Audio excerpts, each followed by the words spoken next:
All right, greetings. Welcome back to Black Bear News. And we're just going to get right into it because we talked about this video, and I'm sure lots of people have seen this video. Hello, everybody. Thank you for joining. Thanks for being here. Y'all are awesome. We're live on YouTube, Brockfin, Colin, and on Twitter. So we're just going to kind of watch through this video is the plan. And it's an hour and 11-minute video. So we're not going to be able to watch the whole thing because I'm going to want to interject a little bit and maybe read some comments too. Did I get the Twitter? Here we go. All right. We're live on Twitter. We are here. Yeah. That's basically what it is, Tim Bob. Yes. So we're going to play this video. I kind of played the beginning the other day, but I guess, we'll let it ride. And I'm probably going to jump at some point, kind of jump through a little bit of the, whoops, hold on.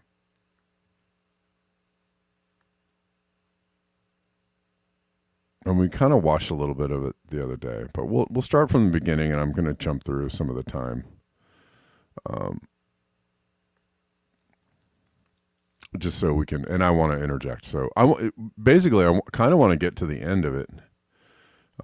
Towards the end, it starts getting better because, no, thank you.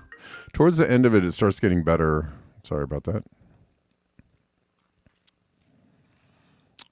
Because some real truths start coming out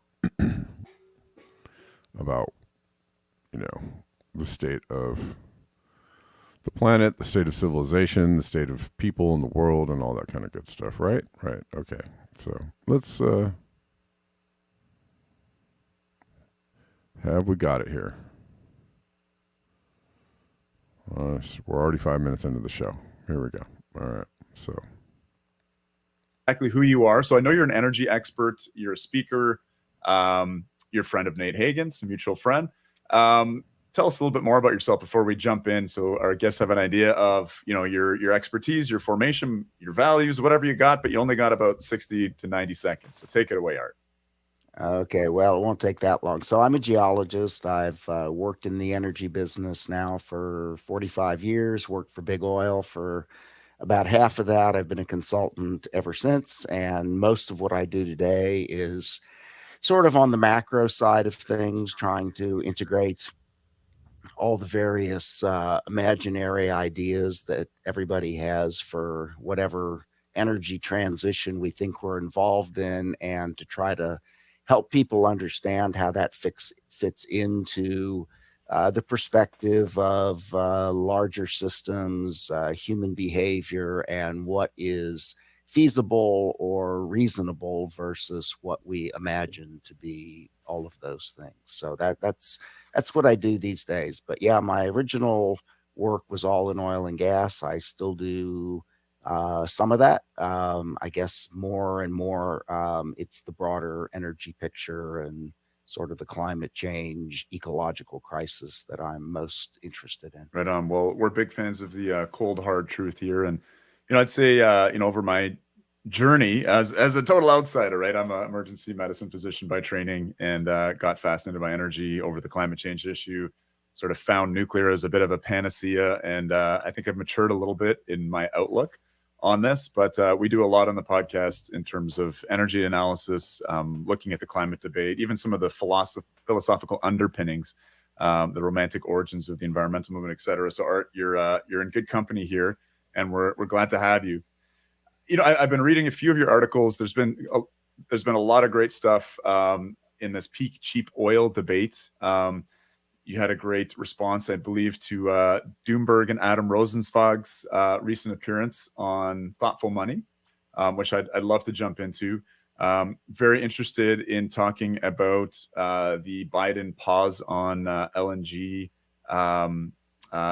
export facilities, and maybe what's... Yeah. Obsolete, yes. Nuclear is not a. We talk about it every day, but yeah, the nuclear thing is a little bit ridiculous. And he addresses it at the end of the video. Some of the underlying energy or realpolitik is behind that. Certainly interested in a little bit of a discussion of what I'll call energy quality returned on energy quality invested, both in terms of renewables, I guess, as well as sort of unconventional oils and gas to liquids processes, and maybe a little cherry on top. We'll talk nuclear at the end. I think we have some shared opinions and some differences, but vive la différence. I love living in a world of well argued differing opinions. So anyway, why don't we jump in a little bit on the topic of peak cheap oil? Something we've covered before. We've chatted with Nate about it. We've had Lee Gehring on to talk about potential peak shale. We've had a bit of a back and forth. It's been really interesting. I think you were involved maybe with the oil drum, but you've been talking peak oil for a while. When did it go from peak oil to peak cheap oil? What's the difference? Let's just get situated there with a few kind of quick questions to make sure we're all talking about the same things. Yeah. Well, peak oil got off track very early on. The folks who originated, I think, the discussion in the 90s were actually talking about the end of cheap oil. I mean, that was the Scientific American article that kicked it off. Obviously, King Hubbard, way back in the 50s and 60s, was the the fellow who originated I guess he didn't come up with the concept, but everybody attributed peak oil to him. But originally, from my perspective, it never was about when will supply or production peak. It all had to do with are we done with cheap, abundant oil supply? And in my estimation, the answer to that was and is yes. That ended. Cheapest oil we ever had in real dollars was in 1998. And that we haven't approached anything close to that. We've gone up, we've gone down. But, I think a lot of people, they just take a very short-term, narrow view of oil prices. So if oil prices are, got to 140 or 50 bucks in 2008, that was high. And if they got to, negative 37 in 2020, that was low, and everything else in between, whatever. But I look at it. Yeah, I just want to say this is a big topic that Michael Rupert was into talking about. And it's interesting to me, these topics of discussion that were so important maybe 15 or 20 years ago that have just nobody talks about them. Like Citizens United, is still there. It's still a law.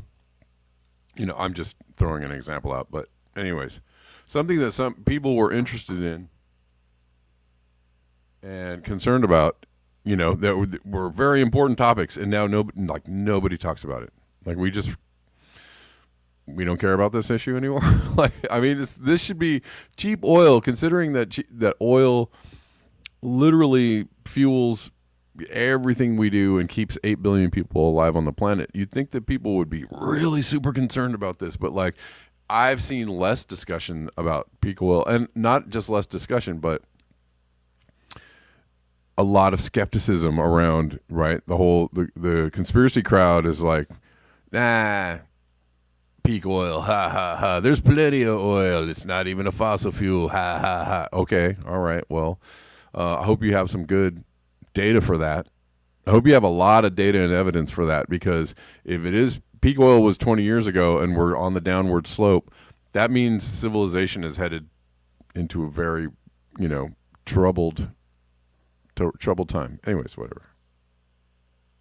In a sort of a simpler way, which is if oil in real terms, let's just say for argument's sake, it's twice as expensive or 3 times as it was in 1998, then, I don't really care about the peak cheap oil debate, but since we're talking about it, then it's over. We're done. Oil is significantly more expensive than it was in 1998. And let's move on, because I don't really care about, inventing some argument like, Doomberg and Adam Rosenzweig were talking about. I mean, the real discussion isn't whether a myth is right or not. That's a human construct. The real discussion is what is the human and planetary predicament, and what do oil prices have to do with it. And again, I'm not in any way criticizing that discussion. I mean, that was the subject they were given, and they discussed it. So I just think it was the wrong. Well, I wouldn't want to discuss that subject. Let's put it that way, because it's yeah. So I mean, it seems like what you're pointing at is the differences between the actual cost to produce a barrel of oil versus what we end up paying in terms of the consumer price. And obviously, God, I get this wrong a lot, but the price inelasticity of demand means that oil can undergo big, cycles, et cetera. But is that what you're getting at in terms of just like energy, return on energy invested? What kind of metric is used to sort of say that 1998 was sort of peak cheap oil? If it's not the price of a barrel. Okay, so price of a barrel is fine. All I'm saying is that if you take that price and you adjust it for inflation, or just normalize it in some way, and you can normalize it to December 2023 US dollars, and it any way you want to cut it, oil was never cheaper for the consumer out of our collective pockets than it was in 1998. End of discussion. So to me, I mean, in Doomberg, I don't know what he does with somehow looking at the price of gold and as if that really matters. But, for most ordinary people, and I include myself and you, Chris, and that, we kind of we decide if oil is expensive or not by how much money it costs us to fill up our car. Okay, assuming that we have a gasoline or a diesel powered car, and I just filled mine, and it cost me pretty nearly $50 US. And I can remember a time not very many years ago where it cost me maybe 35. And so from my limited perspective, it costs me more today than it did then. Therefore, the price of oil is more. And I don't care about what gold says, or I don't care about, anything else. I just know that that's a fact. And when I go to the grocery store with my wife, and, and she says, gosh, the same pound of fish or whatever, it used to cost me this, and now it's 2x that. And I say, well, yeah, that's because the price of energy is more, and that translates into everything. And that's what I would like people to understand, is that energy is the economy. And when the cost of energy increases, then the cost of everything, the cost of doing business, the cost of gasoline, the cost of fish, whatever you want to talk about, it all goes up, because it is the basis of doing all business. Now, it's not proportional, it's not, it's not equivalent. I mean, the price of oil goes up 5%, and maybe the cost of gasoline goes up 15%, but it always goes up. And that's the bottom line. That's what people don't understand. And people think, oh, well, inflation, I mean, that's a policy problem. No, it's not. Inflation is because the cost of energy went way up after the pandemic for a variety of reasons. The economy came back to life. Russia invaded Ukraine, name your poison. But the bottom line is that inflation is not, it's an abstract concept, and it responds to the underlying cost of everything, which eventually is based on energy. And so, people in the US, I don't know what people do in Canada, maybe they blame. I'm going to stop here. Yes, it's based on the cost of energy, but sometimes the cost of energy is based on propaganda. It's based on putting a story out there like, oh, well, it's what was the old cycle? Oh, it's summertime and people are driving more, and the demand is driving the cost of energy up. Or, whatever it is. Oh, some refineries went down in Texas because of a storm, and that's why the price of energy went up. Whatever it is, whether they're true stories or not, but sometimes, the story drives the market. And sometimes those stories are real, and sometimes those stories are just like, just because, it's that time of year. Famously, before not before, but during the recession, 2008, the Great Recession. This was wild. This was always wild to me, because I also, when that happened, I was looking at the price of gas and the fact that it was kept, at the time it made a big jump and it was kept at this like particular price for a very long time. And, it didn't go down at all for like months, 6-8 months or something. And I was like, in my mind, I was like, this is the driver. This is the driver of the recession. And Michael Rupert backed my thoughts on it up, because he came out and said that was why the recession happened, because the energy prices went up and stayed up, and it just had a cumulative effect on like everything. But this is the wild part. Right before the election, the 2008 election, the prices just went pew. I was like, really, really, really. And obviously they manipulate the price. They manipulate the price of gas, based on whatever. But that famously, it's kind of a thing that happens before elections, is that the price of gas goes down because the incumbent can lean on the oil companies for a little bit, to bring the prices down for about a month before the election. So it makes people feel better about the economy on the whole, right? And gives people a good feeling like, things are looking up. All right, gas is getting cheaper, right? And that, it was wild. But right before, it didn't work out for Bush that time. But the price of gas just went pew. Anyways, whatever. People in the U.S. blame Biden.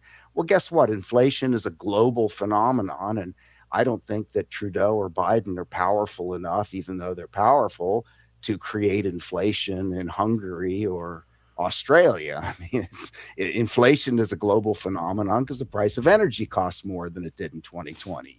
Again, end of story for me. But I don't expect everybody to understand the logic behind that. But what I want everybody to, at least the people listening to this podcast, to understand is that energy is the currency of life. Ask any animal, they get it. They may not be able to speak it in language, but they get it totally. Humans don't get it. Humans think that the economy is about money. But money doesn't have any value. Money is just a way that we exchange value underlying it, and that value is work or energy. I mean, everybody, I think, can admit that the economy is based on work. Yeah, I mean, people work. That's what makes the economy run. I think it's a product of energy having been just so incredibly cheap and abundant for so long that you take for granted even the most important things around you. But Art, I wanted to introduce you to a little equation that I've been working on to try and understand our human predicament, to understand the hockey stick of GDP growth with the Industrial Revolution. I'm familiar with saying, well, it's just because of fossil energy, and that's definitely a big part of it. I came up with this kind of equation. It's got 3 variables in it. One is materials, one is innovation or technology, and the other is energy. And they exist in this kind of dynamic equilibrium. Innovation and technology don't progress unless you have energy and materials. And what I think is the source of the limits that we're running into right now is that our materials are decreasing in quality. Our ore grades, et cetera, are going down.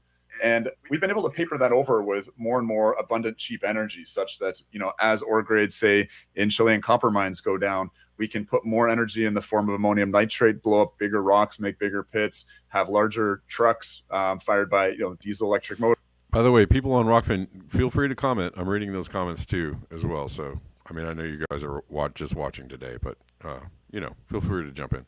And move more rock, crush more of it. The energy sort of papers over that. But the moment that we start running into constraints on material quality, which is natural, we've, as human beings, just like any other organism you're mentioning, we'll go for the easiest sources of nutrients, whether that be material or energy first. That means that that's come down. And I think what we're starting to see maybe, and people like you and I are worrying about, is that the energy quality is starting to decrease, or even that we're making policy choices to try, probably quite in vain, to move and transition towards energy sources that have a lower energy return on energy invested or produce lower quality energy. So with that as a bit of a framing, I want to understand just, in terms of that master resource of energy, and probably the master of the holy trinity of fossil fuels, oil. What is oil? Because that seems to be a contentious issue right now.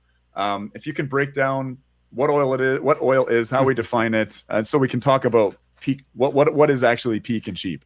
Well, good.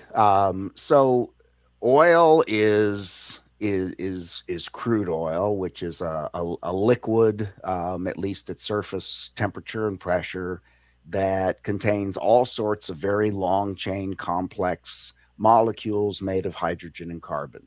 Okay, it is a liquid, and in and of itself, it's not very useful for anything except to refine.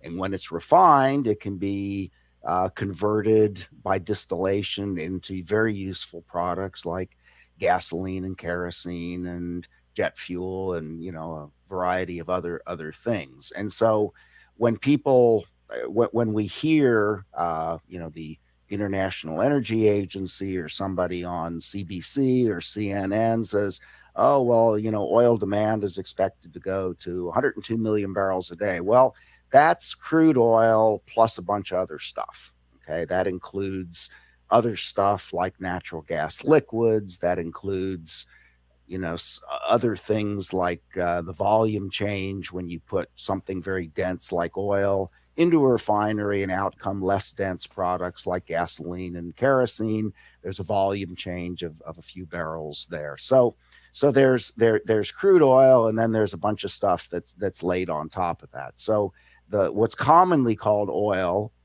fair enough, let's call it oil, but it's an awful lot of it today comes from natural gas, which doesn't really have anything to do with oil at all. So when you hear 100 million barrels a day of supply or demand or whatever, understand that the crude oil part, which is the critical part from an energy density standpoint, is about 80%.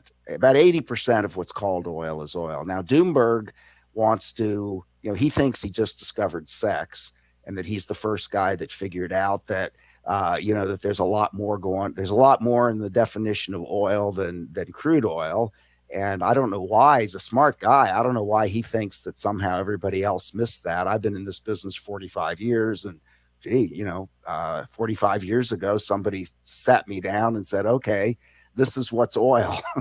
And natural gas liquids and all these other kinds of things have always been part of oil. So, but your point that I think is important here, Chris, is about quality. And so what can we do with crude oil that cannot be done with natural gas liquids? And so, for instance, the majority of natural gas liquids, these are liquids that come from natural gas. You have to process them through a plant, but the predominant one is ethane.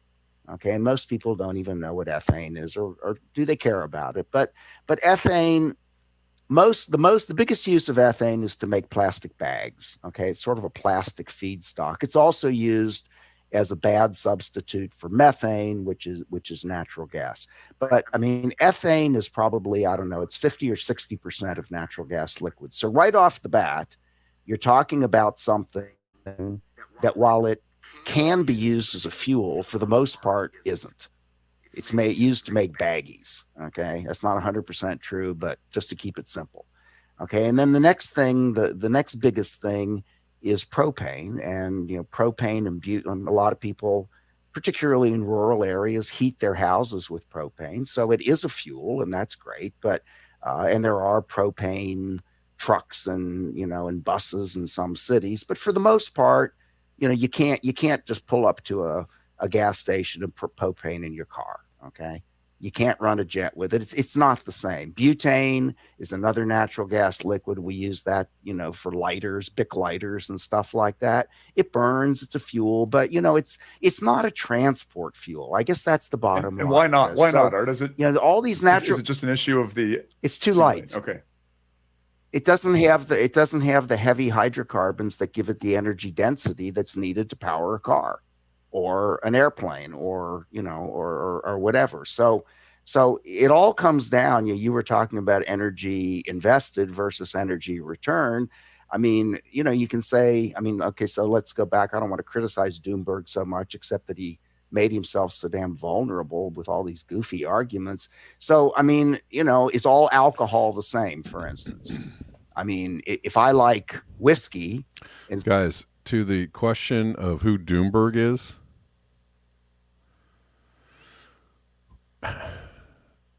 what I'm seeing here is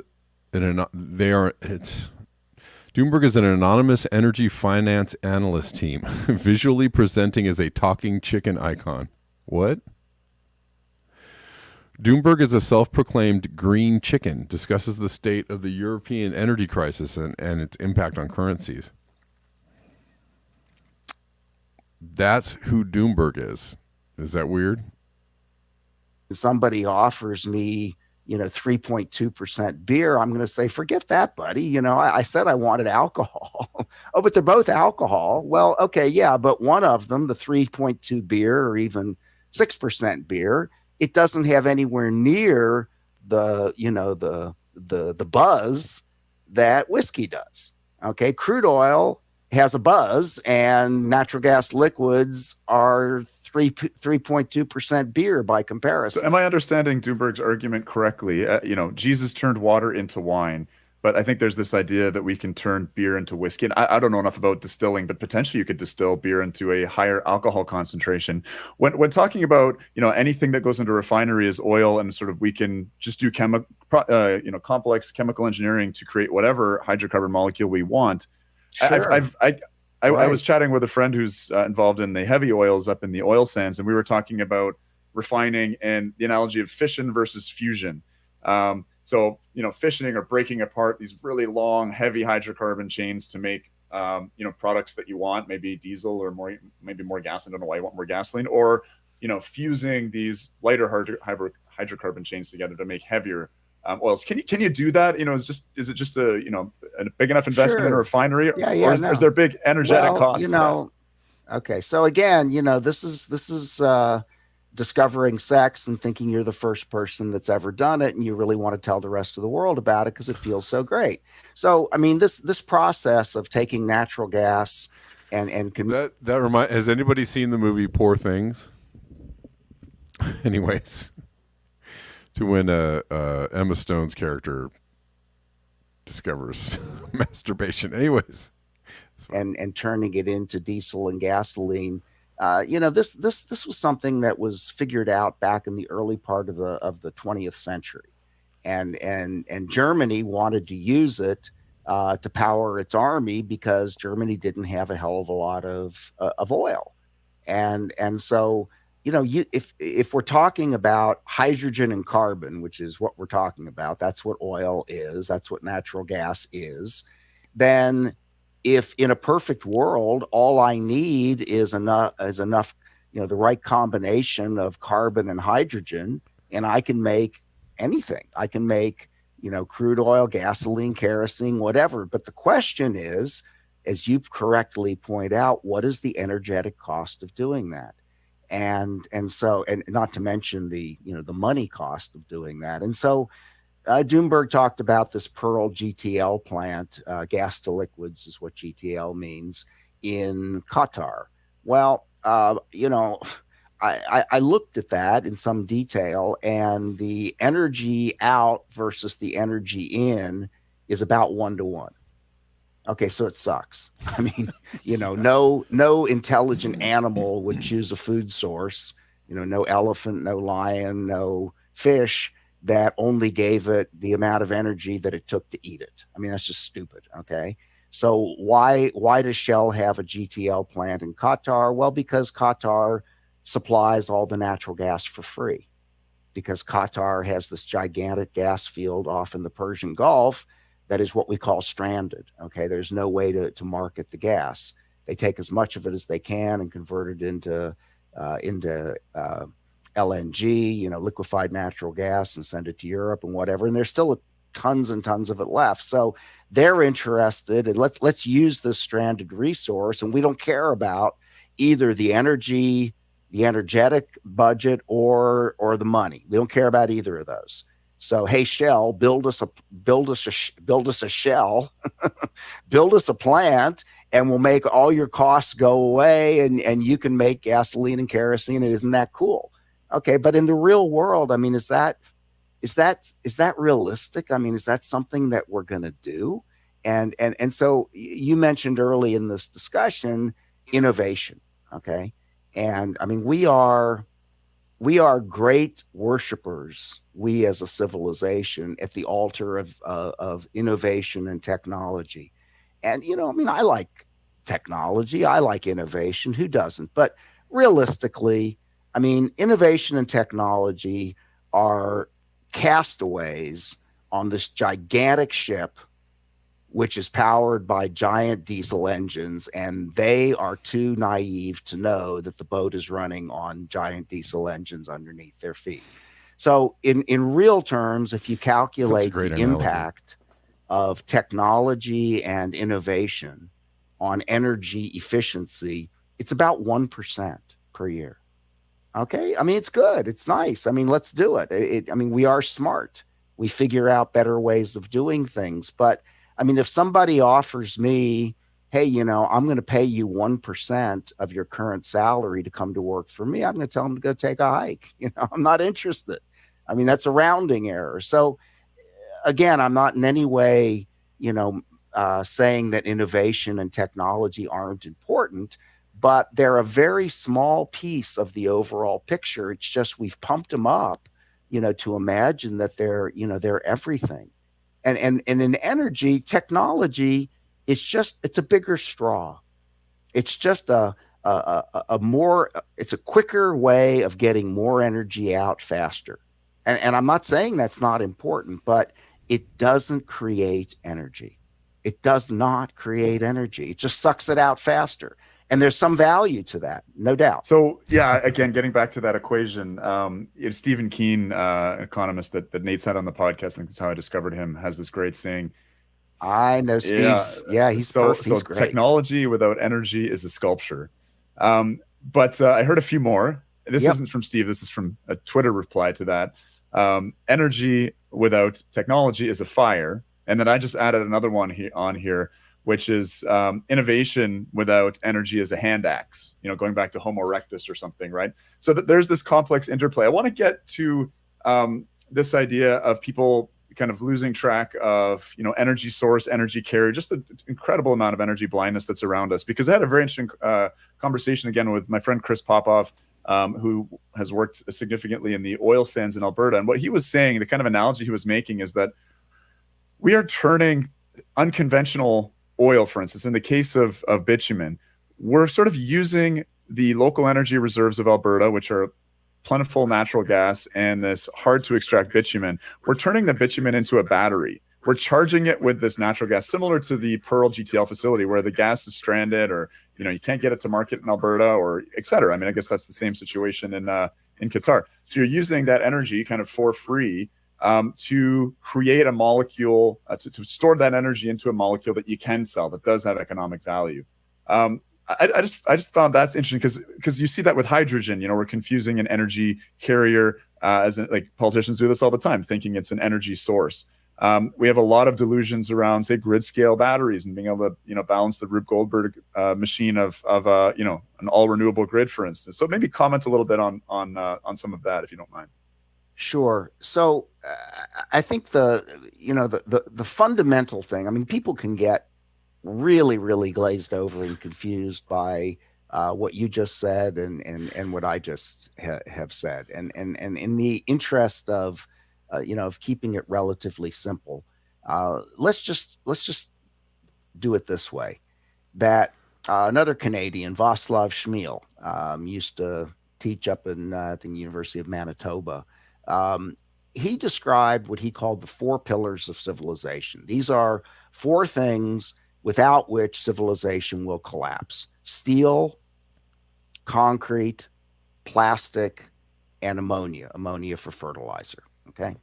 Now, of those 4 things, we don't know how to produce any of them at scale without fossil fuels. Period. That's it. We don't know how to do it. It's not technically possible. So without steel, we have no buildings. Without concrete, we have no buildings and no highways. Without plastic, we have no electric cars because, well, electric cars are mostly steel and plastic. Okay. Next time you go into a hospital, or go for a medical checkup, look around the room and see how much plastic is in there.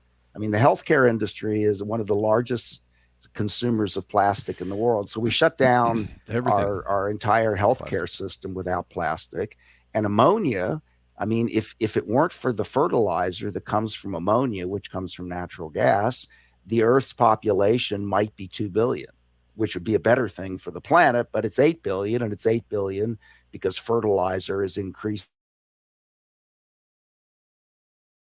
So, so right off the bat, none of the things that hold up our civilization are possible without fossil Just fuels. for the people, just to interject for the conspiracy folks out there and the whole depopulation agenda, oh my God, if you think that there's too many humans, you're a crazy lunatic who hates people. You're forgetting.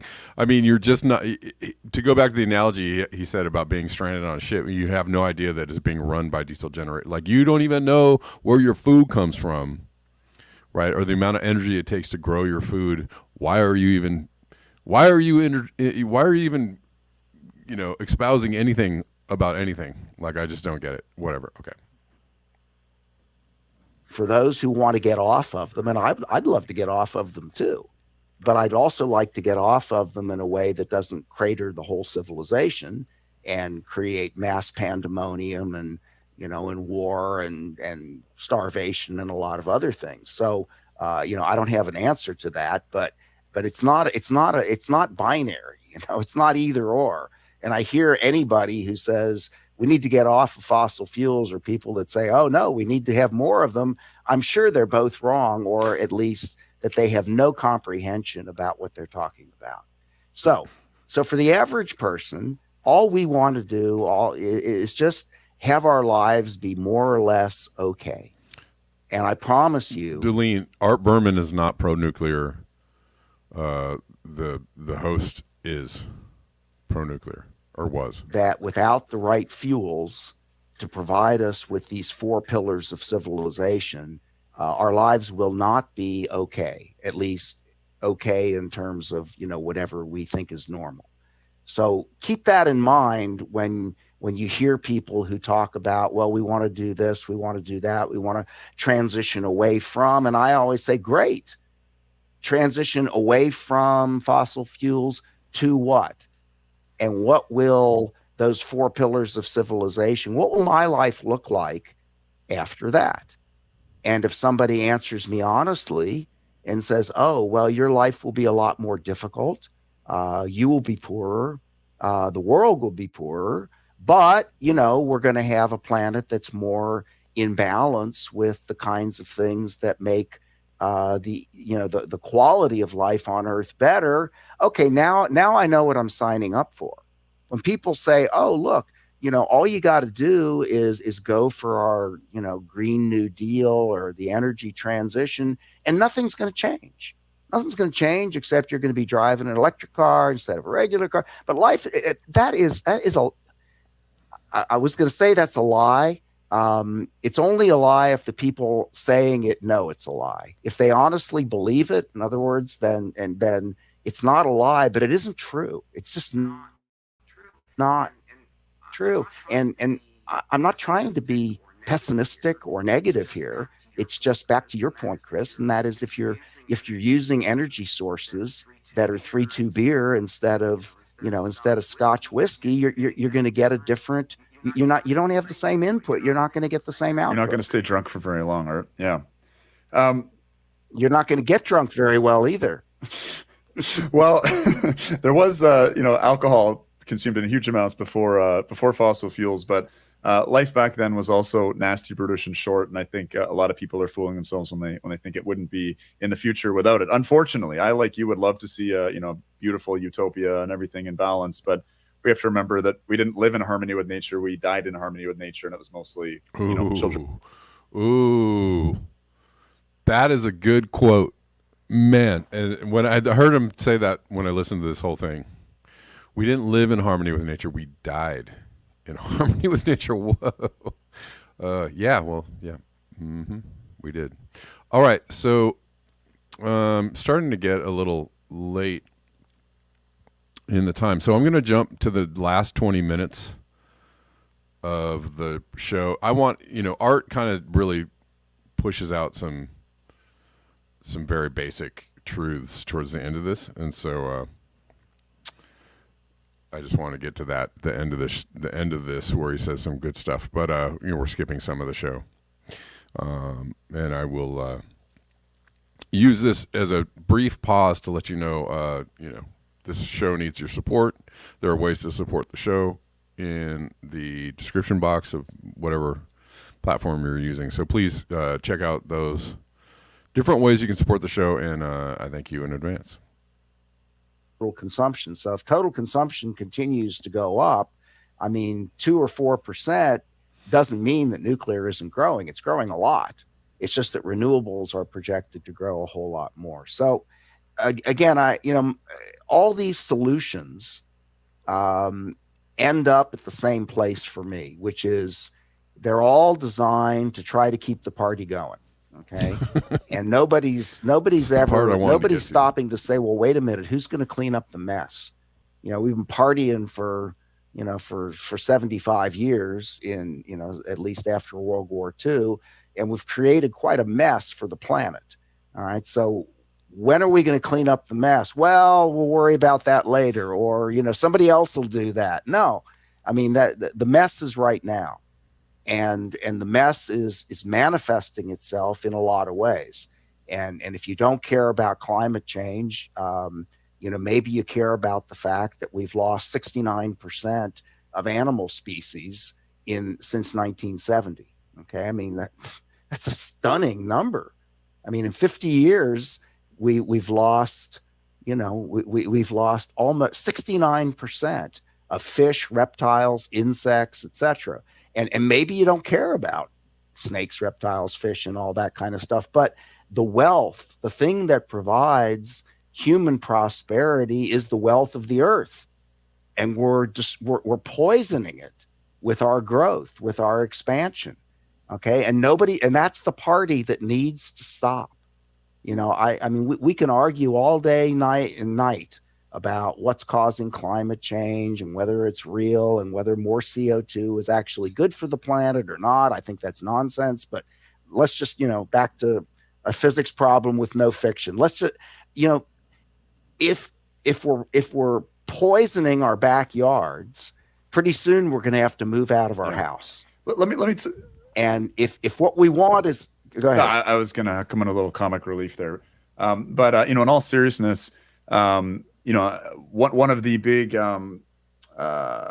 sort of positive breaths of energy for nuclear these days is, you had Sam Altman, the CEO of OpenAI, saying we're going to need an energy revolution in order to power all these server farms to run AI. And this is one area where I'm very in favor of renewable energy, because if we're about to be destroyed by an AI overlord, I'd really like it to be powered by the wind and the sun, so that we can have a little German Dunkelflaute and get a second chance to, to what's the Terminator, the kind of evil intelligence in Terminator, Sky. Oh God, I'm blanking on my 1990s references here, but you get the point. Yeah, I do. Yeah, fair enough. Okay, but this is all fantasy. And ultimately, the concern I have with all of these imaginary futures is that they are imaginary. They're not. None of them are grounded in what's feasible. Okay, and that includes even the International Energy Agency's net zero. I mean, if you spend 5 minutes looking at what has to happen to make that work, I mean, again, I'm not criticizing them. I'm just saying, it ain't happening. It's just not happening. Why are otherwise smart people, and I guess I won't comment on the institutions being smart or dumb, but I'm going to infer that they're a bit dumb, just for the very fact of producing such documents. But why are smart people doing this kind of modeling and pretending to demonstrate things, which I think he's making another great point. Why are these intelligent people with degrees and accolades and these academic big brains just doing the dumbest, just not like just pumping out stuff that's like what I'm just a layman. I'm a layman, and I can see that it doesn't make any sense. It's just absolutely stupid nonsense. And a lot of other laymen can see it's absolutely stupid nonsense. Why are these people acting so dumb, basically? more informed position than I am look patently ridiculous when you step back from it all. Because, I think the climate skeptic side see it, and they see it's motivated by, and it is motivated this earnest optimism. You don't want to accept that your life is coming to an end, or potentially there's, species threatening shortages on the horizon. So, this seems very psychological. Like, energy is so aesthetic in terms of, the visions that we have for the future. Yeah, it'd be lovely if it were just, natural flows of the wind and sun, and we didn't need to build anything significant, and we could have the quality of lives that we do. We just don't. But getting back to that question, why do smart people say dumb things in this arena? Well, that's a smart question, Chris, and they're not saying dumb things. They're just taking a very narrow view of things. Okay, so and this is what this is what pragmatic humans do all the time. I mean, that's sort of. But this would never, like, say? this kind of modeling would never have occurred in the 1970s and 80s. Is this a question of sort of like hard men make good times make soft men make hard times? Are we in a cycle like that? Or like, I look at some of the, like, in Ontario here, we have a document which is planning our net zero by 2050. It says we're going to increase nuclear by 18 gigawatts. We're going to have 16 gigawatts of hydrogen. They don't really talk about how we produce it. We're just going to burn it. I mean, this is coming from a independent electricity systems operator, frankly, who should know a little bit better, but we're willing to do these pie in the sky plans and assumptions because, we do recognize that climate is very serious. And we're doing whatever contortions we can to try and make it all fit together. But I mean, again, as a medical doctor who's got 4 years of informal energy training, it looks preposterous to me, and not something that would have happened in the 70s or 80s. So you've been around. You've been around for a while. I don't know. I assume that. Take it away. I don't know. Yeah, I'm older, and I think a case can be made for the fact that humans are doing increasingly stupid things, but I don't think that humans have gotten any stupider. And there is a nuance distinction there. But I go back to the answer I began before, and that is, look, if you think that climate change is the existential threat to civilization, then that's the only thing you're going to look at. All right. So what needs to change? What needs to happen to limit the negative effects of climate change? Well, we need to limit it. We need to limit emissions. Okay. So what can we do to limit emissions?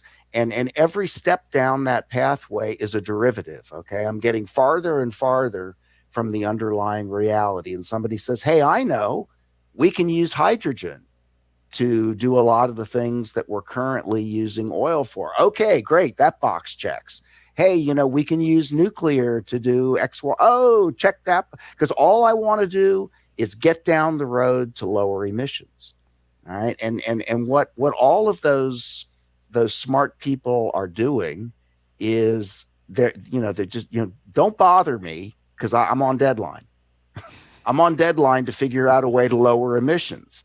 And Art's saying, wait a minute, where's the hydrogen going to come from? What do you do about the cost? No. I'm just trying to get to deadline here.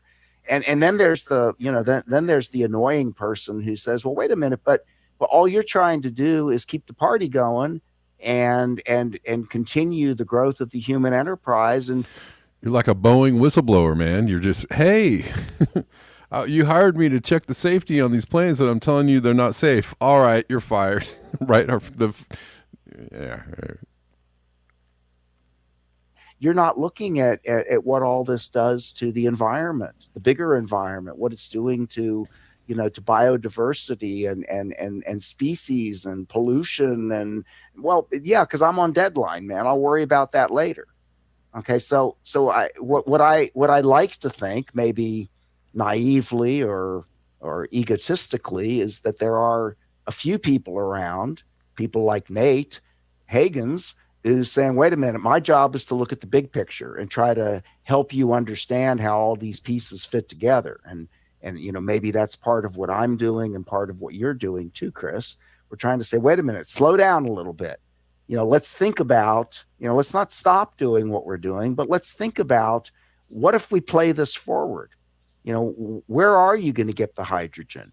What are you going to do about the fact that hydrogen leaks through everything? It's the smallest, molecule in the world. What are you going to do about the fact that it's incredibly flammable? What are you going to do about the fact that we don't know where it's going to come from? Whoops. These are kind of problems. So they're still smart people. They're just super focused, and their view is very narrow. And they got a dream. It's been a long time since I read this book. Got a dream. Well, yeah, no, and he's absolutely right. I mean, I described that type of person. Was it yesterday? Like, I'm just doing the work.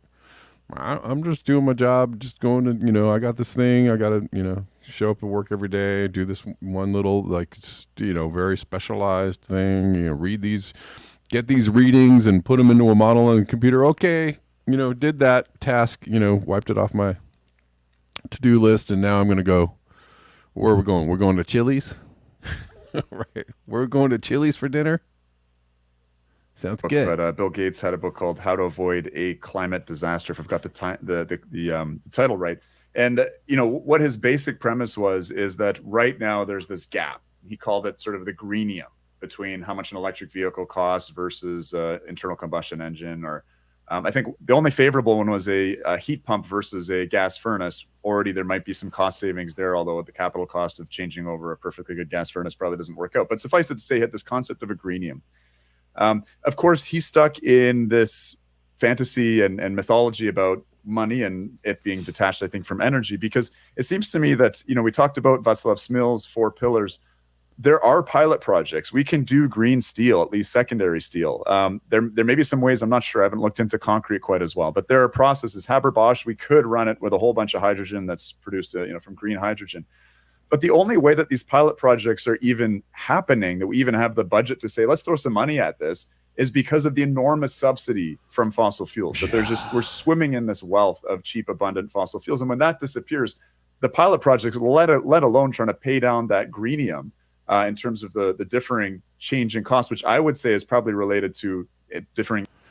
We are subsidizing, why are we subsidizing fossil fuels to the tune of $7 trillion a year? Because it runs everything. Because it runs everything. And yes, if you took those subsidies away, oh, whammo, right? I mean, that they're just hedging, right? The cost of energy, you don't mind the inflation to a certain level, but you can't wake up tomorrow morning and have gas be $10 a gallon, because everything would fall apart, right? If you woke up right now, whatever, here it's like $4.50. In other states it's like $2.50. But imagine if you woke up tomorrow and gas was like $12 a gallon. You'd just be like, nope. Life, everything I'm doing is just going to stop, right? Or just become really small. You're just, everything you do, your world is going to become really small if that happened. And that's what would happen if they took away the subsidies. It would just be like, wham, out of control, inflation, first at the gas pump and then everywhere else. And then everything would just, explode, right? And that's the point of all these subsidies, is to keep the economy. They're just constantly like checking the, micro, whatever, managing the, right, the fluctuations in the price of oil compared to the cost of living and the cost of inflation and what, right? They're just constantly like trying to, anyways, everything's manipulated, and we all know that. Energy return and energy invested seems to just vanish.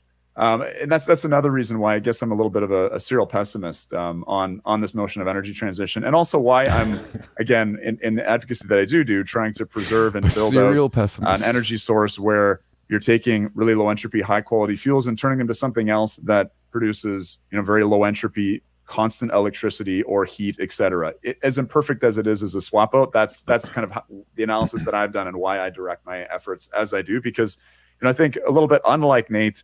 I tend to be a little more on team human, on the humanist side. I have I've got a stake in that. I've got a 5-year-old son, and I'll fight like hell to make sure that, he has a decent life and, not a nasty, brutish and short life. That was a diatribe, Art, but see what you can do with that pseudo question / No, it's fair enough. I mean, I've got 4 kids and 9 grandchildren, so I'm on the human side too. But so yeah, everything you said, is totally correct in my view. But here's the part that I want to focus on. You mentioned steel and you mentioned concrete. Okay, so I've looked in great detail to to recycling, and what actually can be done with recycling concrete and recycling steel.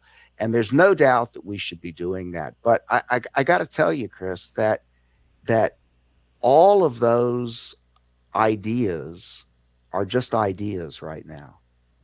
There may be a pilot here and there, but none of those has any demonstrratable scalability or economic viability to it. So even if I allow, again, back to no friction, let's just say that, we're And he's speaking truth right there, and the truth that a lot of people understand. But this is what they don't want you to know, right? This is what the Michael Manns of the world and the the blue MAGA climate change communicators, the tenured folks, and the people in the I could go through a list of names, but I won't. Right, the people that are telling you, man, we just got to get some more renewables online. It's happening, right? They Mike, what's his face on Twitter? I can't think of his name right now. Right. All those people that are like, oh, come on, everybody, we're getting to net zero. We can do it. We're almost there, right? Like he's telling you there's just no way to scale this stuff, which is what people who understand it, Guy McPherson and everyone else, there's no way to scale this stuff. We somehow could continue to have abundant fossil energy. And the only problem with fossil energy is that it's destroying the planet. Okay. So we want to replace it because it's destroying the planet, not because it's, the quality's going down or the cost is going up. We still end up with this huge problem of, but we don't know how to do that yet. Or we haven't, we've done it in a tiny little pilot. Right. And what I once was talking to a fission, or is it fusion nuclear investor. And, we were talking about, he was saying, well, we're making progress. And I was like, but it's not, it's that you don't even have a working reactor. I love that you're an investor in the fusion. It's great. But it's not actually a thing that exists. It's not a functioning, anyways. Opposite optics fusion requires fission to produce its tritium fuel. Yeah. Anyways, I was like, I'm sure you're living a great life being a investor, right? Getting that seed money and getting that startup money and for the fusion reactors and all that. But it's not even a freaking energy source that's online. And, the chances that it comes online even in the next 10 years aren't really that great.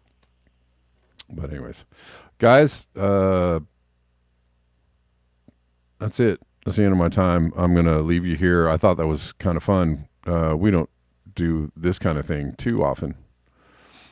But I might be doing it more because I kind of, it's cool to just, listen to other people pontificate, and then we can all talk about what they're talking about.